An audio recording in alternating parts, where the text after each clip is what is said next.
Assalamualaikum warahmatullahi wabarakatuh. Selamat malam, salam sejahtera bagi kita semua. Perkenalkan, nama saya Dunsian Andina Gatot.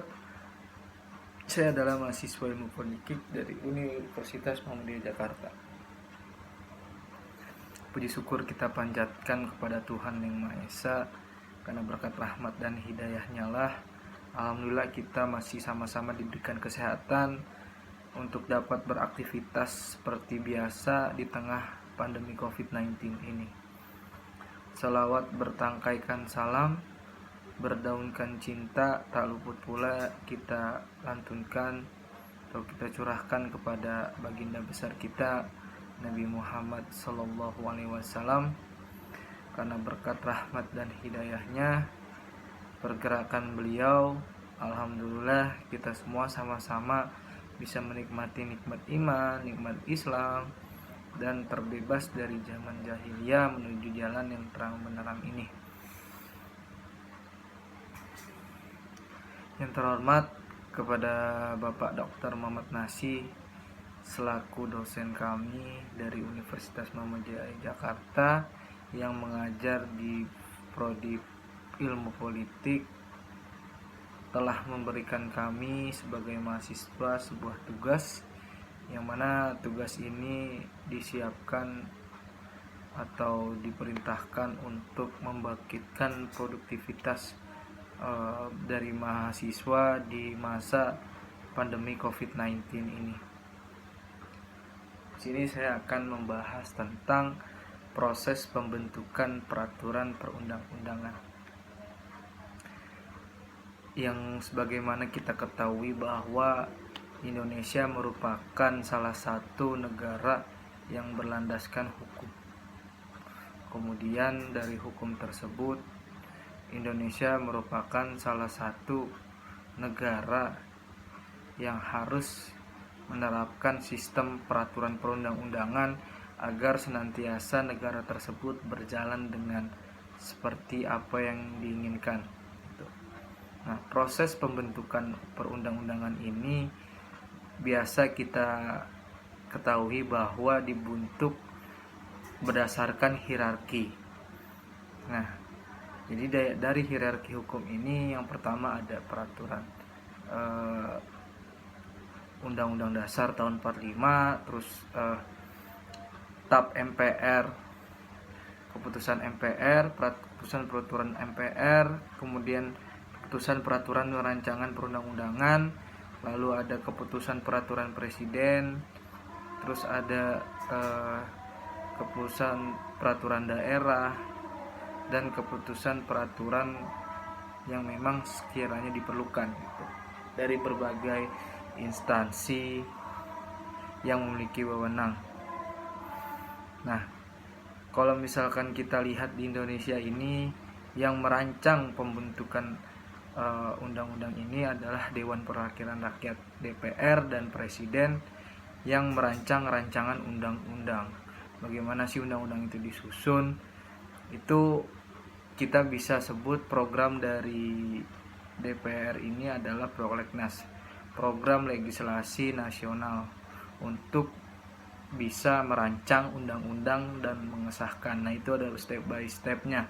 Yang pertama adalah kita harus membuat suatu perencanaan tentang undang-undang apa yang akan kita buat gitu, dalam draft rancangan undang-undang tersebut yang berlandaskan hukum sesuai dengan undang-undang yang berlaku dan tidak keluar dari konteks dan tidak keluar dari konteks tidak melanggar hak asasi manusia.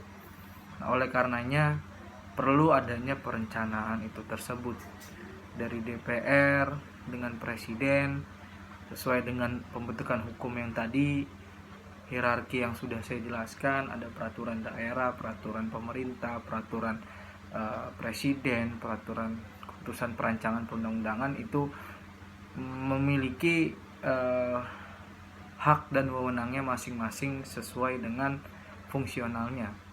Nah, itu dibuat untuk perencanaan. Kemudian setelah kita berencana untuk merancang undang-undang tersebut, Biasanya rancangan undang-undang tersebut itu dibuat, kalau untuk DPR dibuat di awal pertama sebelum perancangan peraturan perundang-undangan tentang APBN, anggaran negara dan lain sebagainya. Nah, itu berlaku selama 1 tahun. Begitupun dengan beberapa hierarki dari peraturan perundang-undangan tersebut. Mereka sama-sama memiliki atau dibahas 1 tahun pertama sampai masa jabatannya selesai. Kalau untuk proses pembentukannya. Nah, kemudian setelah kita membuat perencanaan, lalu kita juga bisa menyusun dari peraturan perundang-undangan itu sendiri berdasarkan isi material pokok-pokoknya. Nah, itu balik lagi dengan peraturan apa yang ingin kita buat, kita disesuaikan dengan wewenang dan tupoksinya masing-masing berdasarkan hierarki itu. Pasti pembuatan perancangan perundang-undangan ini tidak lepas dari hierarki hukum yang tadi saya sebutkan di awal.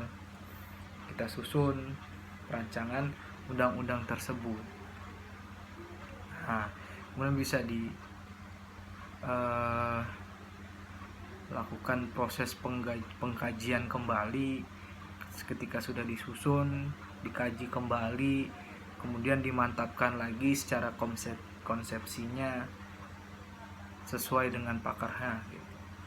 Kemudian setelah kita menyusun, perlu adanya pembahasan mengenai rancangan undang-undang tersebut. Apakah undang-undang tersebut merupakan salah satu undang-undang yang baik untuk masyarakat, pemerintah, dan bahkan negara, atau bahkan undang-undang ini dikatakan sebagai undang-undang yang kontroversial gitu.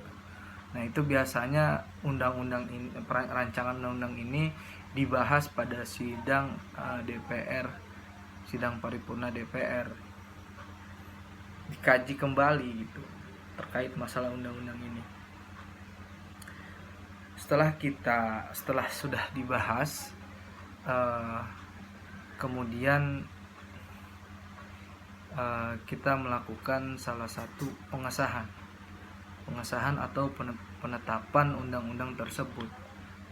Ketika sudah dibahas dan sudah disetujui dalam sidang paripurna, sudah disetujui oleh DPR dan MPR, kemudian disahkanlah rancangan undang-undang tersebut 7 hari ketika sudah disetujui oleh DPR dan Presiden, dan menduduhkan tanda tangan Presiden setelah 30 hari sampai dengan 30 hari. Jika jika Presiden tidak menduduhkan tanda tangan terhadap peraturan yang dibuat setelah 30 hari, maka tidak apa-apa gitu. Jadi undang-undang tersebut tetap dinyatakan sebagai salah satu undang-undang yang berlaku, suatu kewajiban undang-undang yang sudah berlaku dan sudah ditetapkan karena sudah dibahas sebelumnya dalam sidang paripurna. Itu ada DPR, ada perwakilan dari Presiden biasanya memberikan wakilnya mereka kayak kementerian terkait dengan ranahnya dan fungsinya.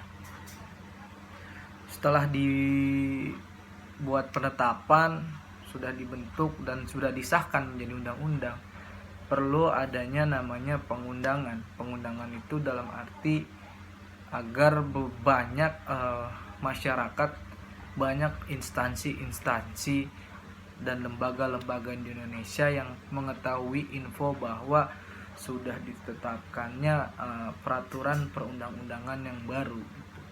Itu bisa dipengundangkan lewat iklan, media nasional, terus tambahan skrip lembaga nasional, koran nasional, ke daerah, tentang kepemerintahan diberitakan lewat sosial media, lewat beberapa form-form yang lain sebagainya, karena kan sekarang udah zamannya 4.0 gitu. Semua bisa diakses dalam internet. Bahkan penyebar luasan pun bisa diakses dalam internet tersebut. Nah, apabila sudah disahkan dalam undang-undang tersebut, sudah dibuat pengundangan, sudah sama-sama kita sebar luas, kita buat undangan, ya kan, undangan dalam bentuk apapun itu, untuk sosial media, koran, media cetak, dan lain sebagainya, perlu adanya penyebar luasan. Penyebar luasan itu dalam arti pemerintah menyebarluaskan terkait masalah undang-undang yang sudah ditetapkan ini secara menyeluruh.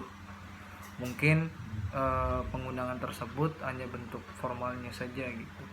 Ini secara menyeluruh kepada masyarakat Indonesia khususnya, agar sama-sama mengetahui tentang peraturan perundang-undangan yang baru yang sudah disahkan berdasarkan hasil kajian, hasil rapat, hasil pertimbangan dan perundingan oleh DPR, Presiden, kementerian, dan non-kementerian yang memiliki hak dan wewenang atas bidang dan ranahnya masing-masing.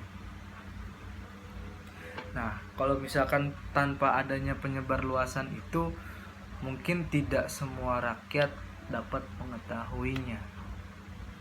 Tidak semua rakyat dapat mengetahuinya. Makanya perlu adanya salah satu penyebar luasan gitu. Sekarang udah banyak kok di media, apapun kita bisa akses, tapi hati-hati ketika kita melihat media, nggak semuanya itu benar. Nah, seperti itu. Nah, kalau misalkan kita lihat pokok isi undang-undang itu apa aja sih?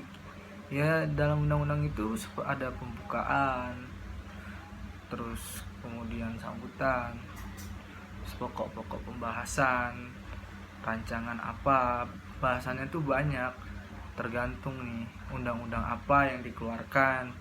Kayak misalkan kemarin undang-undang cipta kerja, undang-undang pertanahan, undang-undang omnibus, undang-undang tentang pendidikan. Nah, itu sesuai dengan ranahnya masing-masing pokok pembahasannya itu. Terus kemudian apa saja yang dibahas dalam undang-undang tersebut. Nah, ini kan tetap berlandaskan kepada Undang-Undang Dasar 45. Apa saja yang sudah dibahas, nanti semua di dalam situ ada. Kemudian itulah bagaimana proses pembentukan peraturan perundang-undangan itu harus memenuhi step by step. Nggak bisa asal langsung kita tahu-tahu buat peraturan perundang-undangan, jebret jadi disahkan. Enggak, semua itu butuh proses gitu, dan itu berlaku 1 tahun ketika sudah mulai ada proses perancangannya. Nggak asal jadi gitu aja. Dan itu juga pasti pemerintah itu ketika membuat satu peraturan perundang-undangan, mereka tidak asal membuatnya, mereka mengkaji menurut para ahli, pakar hukum, apakah undang-undang ini termasuk undang-undang kontroversial atau tidak, ataukah undang-undang ini menyalahgunakan aturan perundang-undangan atau tidak, atau bahkankah peraturan perundang-undangan ini mengusik atau menyalahgunakan hak asasi manusia atau tidak. Nah, itulah makanya kenapa draftnya itu panjang, pembahasannya itu lama, kemudian ada step by stepnya, bagaimana mereka merencanakan, bagaimana mereka menyusun. Tidak mudah kawan-kawan semua. Maka dari itu kita sebagai masyarakat Indonesia senantiasa selalu mensupport tentang pemerintah yang melakukan kebijakannya untuk membentuk peraturan perundang-undangan dengan maksimal jika hal itu bermanfaat dan baik untuk kita semua ke depannya. Nah, mungkin itu saja yang dapat saya sampaikan. Kurang lebihnya mohon maaf, yang salah datangi dari saya, yang benar datangi dari Allah Subhanahu wa taala. Billahi fisabil haq fastabiqul khairat. Assalamualaikum warahmatullahi wabarakatuh.